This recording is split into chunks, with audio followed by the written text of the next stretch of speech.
Tonight, a KVUE Defenders exclusive. One of the 12 jurors in the mistrial of Austin police officer Christopher Taylor, taking us inside the divided deliberations. 5 days ago, that jury deadlocked 8-4 over whether Officer Taylor committed murder when he shot and killed Michael Ramos in April of 2020, in a case that instantly sparked community backlash and fueled Austin's social justice protests. Senior reporter Tony Plahesky joins us here now with more. An interesting conversation, Tony.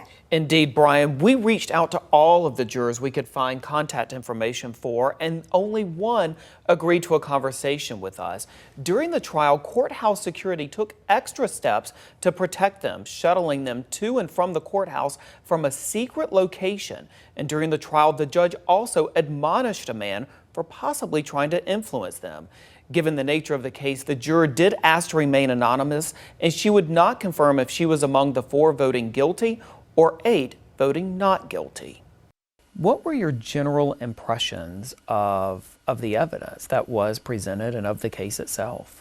There was quite a bit of evidence, and there are things that you got to see from all different viewpoints, because there were 7 body cams, 7 or 6 or so of dash cams to go through. You have a couple bystanders. You just had so much views of the situation that was going on that you start seeing it, okay, that's what really happened. But oh wait, in this view, something else happened that you didn't see before. There was days where I'd come out and be like, in my head, I'm like, ooh, today was a good day for the prosecution, or today was a good day for the defense, just based on different things that I saw in court, but every day was kind of changing up until that end.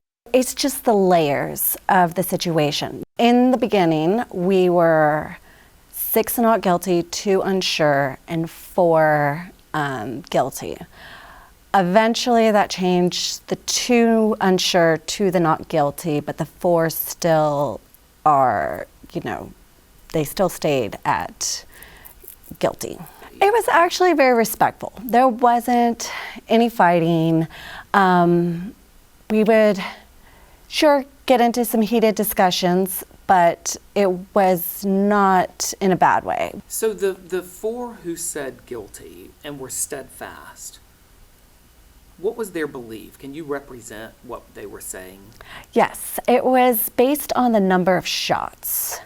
They could justify the first shot, but they think situational awareness should have allowed him to take 1 shot, see that he was at that point going to the right, and not take the second shot, which ultimately killed him. And so it was the second and third shot was just too much for them.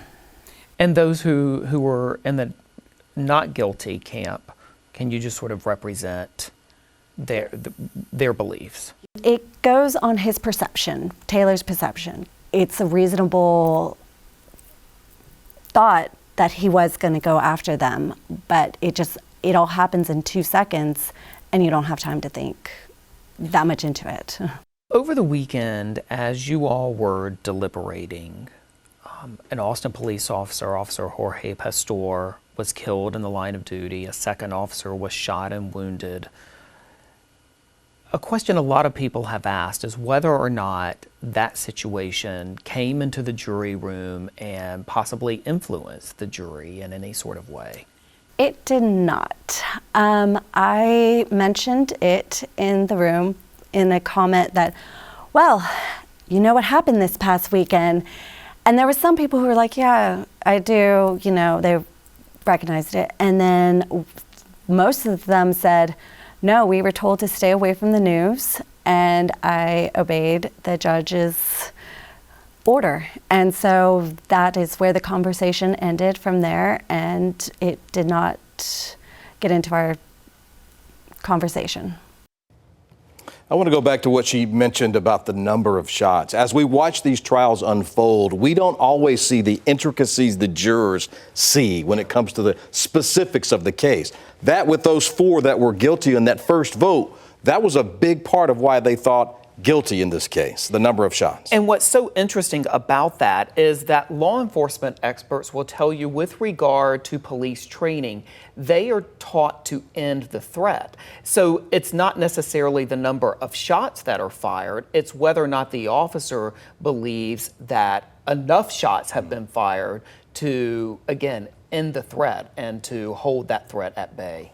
This was a mistrial, a deadlock case, generally rare, especially here in Travis County. 6 out of 75 felony cases in the last 3 years have ended in this way in Travis County.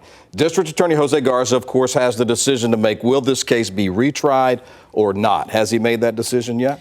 No decision about that yet. But one of the big questions, Brian, and was a key part of this conversation with this juror, is could a group of 12 ever come to a consensus?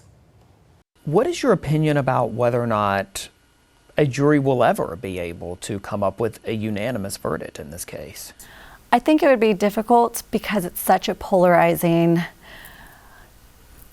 situation. People have their feelings on it, especially after these last 3 years. It will be very difficult to get 12 people to view the same from different backgrounds.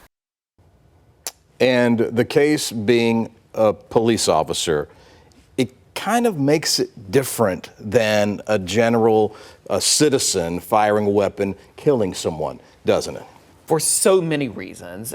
Number one, usually, or very often at least, when a police officer is involved in a shooting, that can give rise to facts that may make them come up with a self-defense claim or have a legitimate self-defense claim that they were shooting, that they fired their weapon in protection of themselves or in protection of someone else. Brian, there are other reasons that legal experts will tell you that these cases are unique.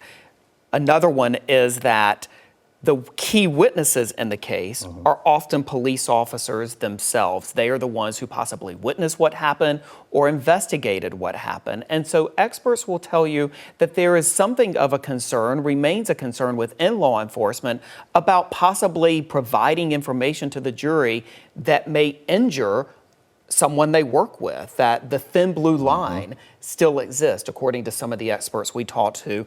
And then in addition to that, these defendants, police officer defendants, often have defense attorneys that are well paid, well skilled, paid for in many circumstances by police unions.